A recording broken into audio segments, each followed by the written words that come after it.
जय श्री कृष्णा। राधे राधे मेरे प्यारे भक्त जैनों। आज आप सुनेंगे शुक्रवार के दिन बेभाव लक्ष्मी की व्रत कथा, साथ में माँ संतोषी की भी कथा और भजन सुनिए।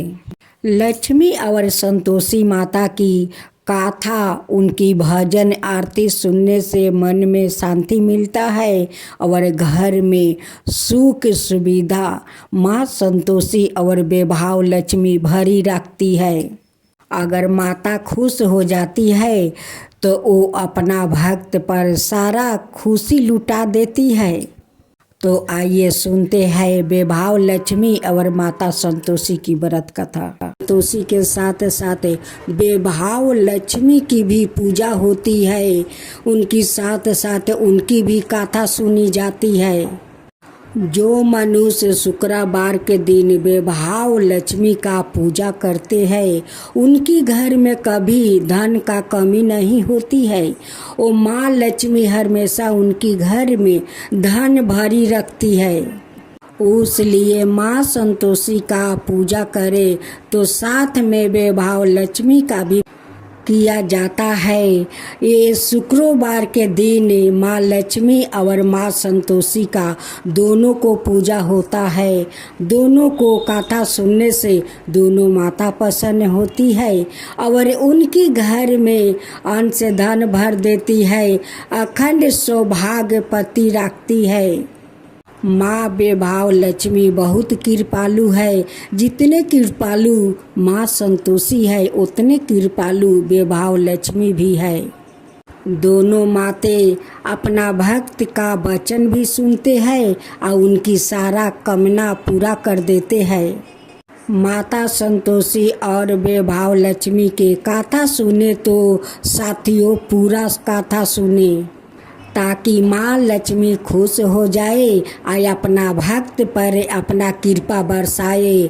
जय बेभाव लक्ष्मी, जय बेभाव लक्ष्मी, जय संतोषी माता, जय संतोषी माता। शुक्रवार का दिन माँ बेभाव लक्ष्मी को समर्पित होता है। इस दिन माँ लक्ष्मी की पूजा अर्चना और व्रत किया जाता है। माना जाता है कि शुक्रवार के दिन विधि विधान से पूजा करने से माँ लक्ष्मी का आशीर्वाद प्राप्ति होता है और उनका साथ हमेशा बना रहता है। माँ बेभाव लक्ष्मी का व्रत वैसे तो कोई भी रख सकता है, मगर जो लोग काफ़ी समय से आर्थिक संकटों का सामना कर रहे हैं और उनकी परेशानी दूर नहीं हो रही है, या फिर उन्हें सही रास्ता नजर नहीं आ रहा है, उन लोगों को हर शुक्रवार या व्रत पूरी श्रद्धा के साथ करना चाहिए। घर में दरिद्रता, कलेश, धन संकट, व्यापार में बरकत ना होने जैसी विपत्तियों से छुटकारा पाने के लिए हर शुक्रवार माँ बेभाव लक्ष्मी का व्रत और पूजा करने का विधान है। कहा जाता है कि अगर लंबे समय के बाद भी किया जा रहे प्रयासों के बाद भी अगर कोई काम नहीं बन पा रहा है तो व्याकित को बेभाव लक्ष्मी का व्रत जरूर करना चाहिए। इस व्रत को पुरुष और स्त्री दोनों ही कर सकते हैं। सुहागिन स्त्रियों के लिए यह व्रत ज़्यादा शुभकारी माना जाता है। व्रत का संकल्प लेने के दौरान मन में अपनी मनोकामनाओं अवश्य कहनी चाहिए। भक्त को अपनी श्रद्धा और सामर्थ्य अनुसार 9, 11 या 21 शुक्रवार तक माँ बेभाव लक्ष्मी का व्रत जरूर करना चाहिए। शुक्रवार के दिन महिलाओं को ब्रह्म मुहूर्त में उठ जाना चाहिए। सभी नित्य कर्मों से निवृत्त होकर स्नादि कर ले। इसके बाद साफ वस्तु धारण करे और मंदिर की साफ सफाई कर ले। माँ लक्ष्मी का ध्यान करे और व्रत का संकल्प ले। पूरे दिन फलाहार कर आप व्रत कर सकते हैं। पूरे दिन उपवास के बाद शाम के समय फिर से स्नान करें। शाम के पूजा करने के लिए पूरब दिशा की तरफ मुंह करके बैठ जाइए। इसका बाद चौकी पर लाल कपड़ा बिछाए और उस पर बेभाव लक्ष्मी की तस्वीर या मूर्ति स्थापित करे। मूर्ति के पीछे या बगल में श्रृंगार रखे। मूर्ति या तस्वीर के सामने एक मिट्टी भर कर चावल का ढेर रख दे। इस पर पानी से भरा हुआ लंबे का कलश रख दे। कलश के ऊपर एक छोटी कटोरी रखे। इसमें सोने या चांदी का कोई आभूषण रख दे। वैभव लक्ष्मी के समक्ष लाल चंदन, गंध, लाल वस्तु, लाल फूल अवश्य रखे। प्रसाद में गाय के दूध से निर्मित चावल की खीर बनाए। अगर आप खीर नहीं बना पाए हैं तो सफेद मिठाई का भोग भी लगा दे। पूजा के बाद लक्ष्मी अष्टवन का पाठ, चालीसा और आरती करे।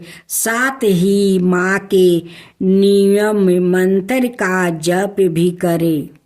आज आप सुने खूब सुंदर माँ संतोषी की व्रत कथा ननद और भाभी की।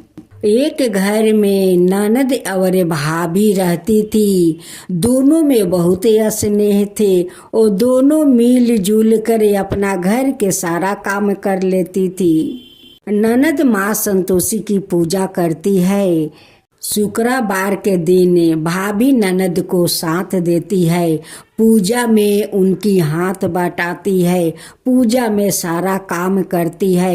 ननद भाभी में इतना स्नेह था, इतना स्नेह कि वो जो काम करती वो मिलजुल कर करती। लेकिन भाभी संतोषी माता का पूजा नहीं करती थी।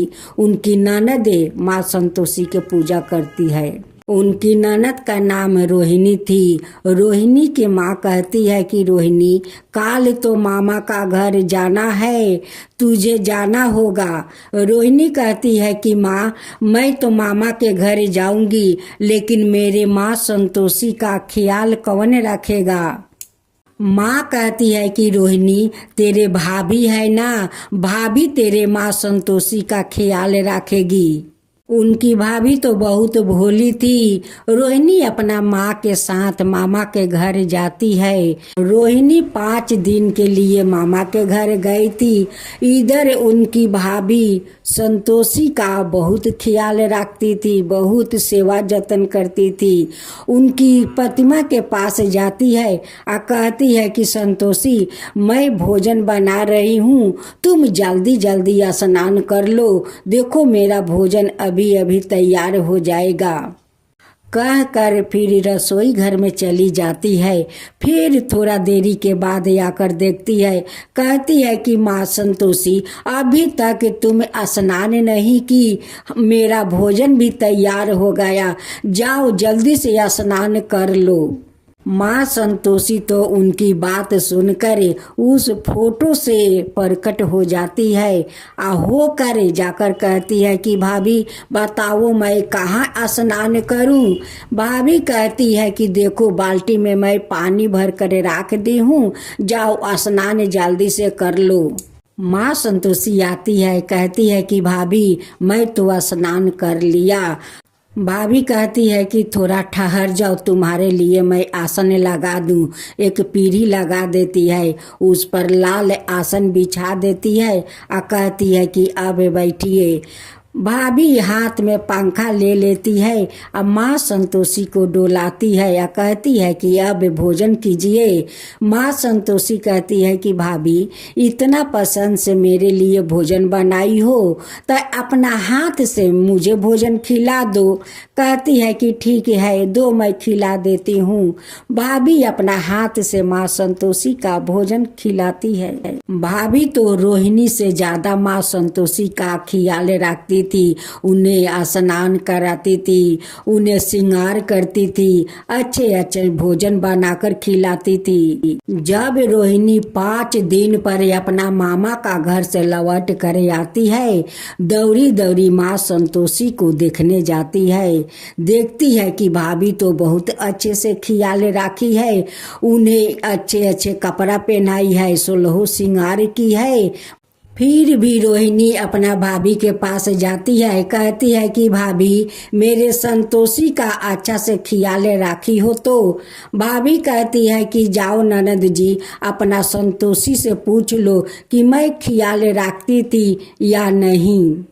मैं अपना हाथों से उन्हें रोज श्रृंगार करती थी, उन्हें अपना हाथों से भोजन खिलाती थी।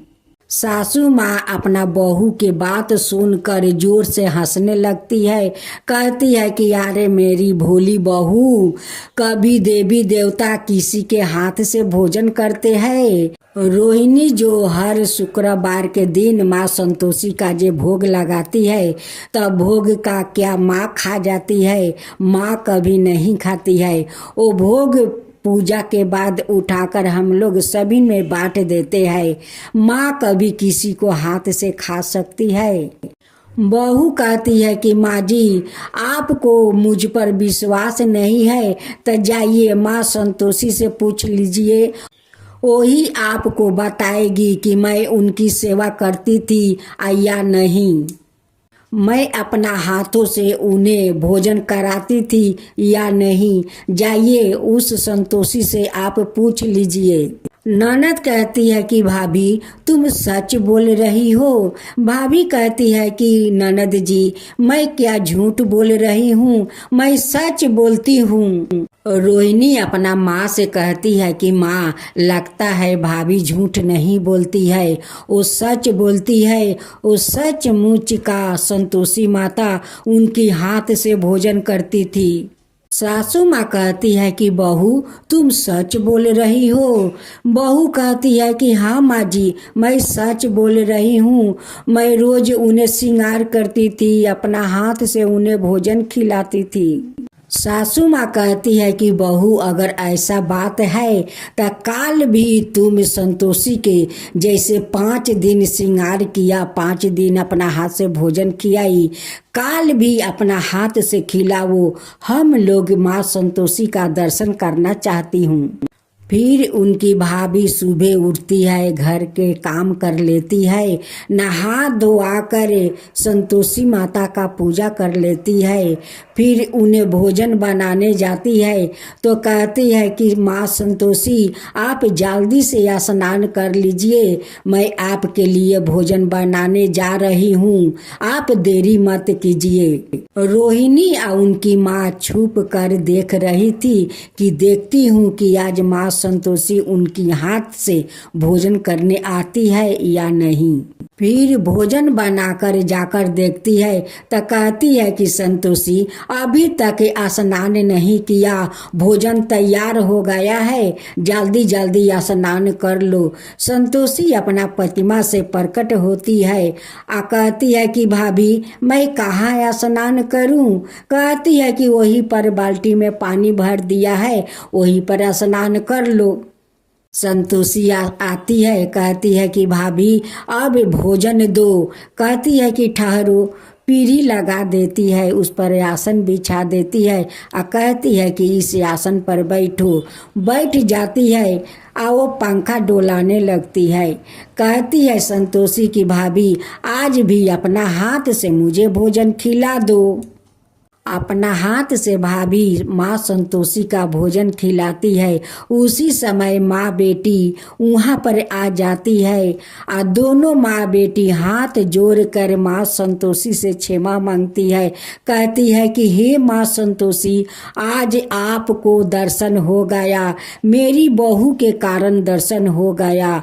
ननद कहती है कि माँ, मैं 7 बछर के उम्र से आपका पूजा करती हूँ, आप कभी मुझे दर्शन नहीं दिया, आप मेरे भाभी के हाथ से भोजन करती है।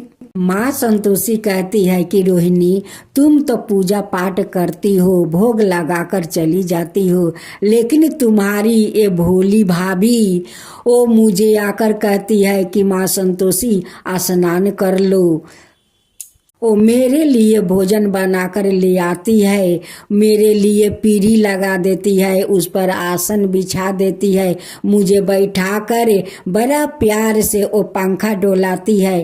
कहती है कि अब आप भोजन कीजिए।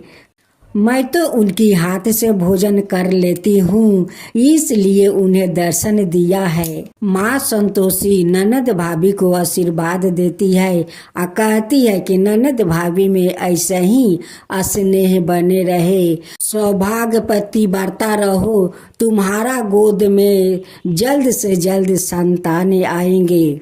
कह कर माँ अंतर ध्यान हो जाती है। कुछ दिन का बाद उनकी भाभी माँ बन जाती है।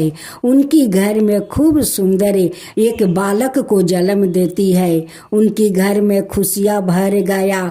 ननद भाभी मिलकर माँ संतोषी का धूमधाम से पूजा करती है। जब 16 शुक्रवार हो जाता है तब ननद भाभी मिलकर माँ संतोषी का धूमधाम से उद्यापन करती है। हे माँ संतोषी, जैसे उस भाभी पर आप कृपा किया, उन्हें दर्शन दिया, उनकी हाथ से भोजन किया, वैसा ही सबका ऊपर कृपा कीजिए। हे माँ संतोषी, सबका ऊपर कृपा कीजिए। माँ संतोषी की जय हो, माँ संतोषी की जय हो।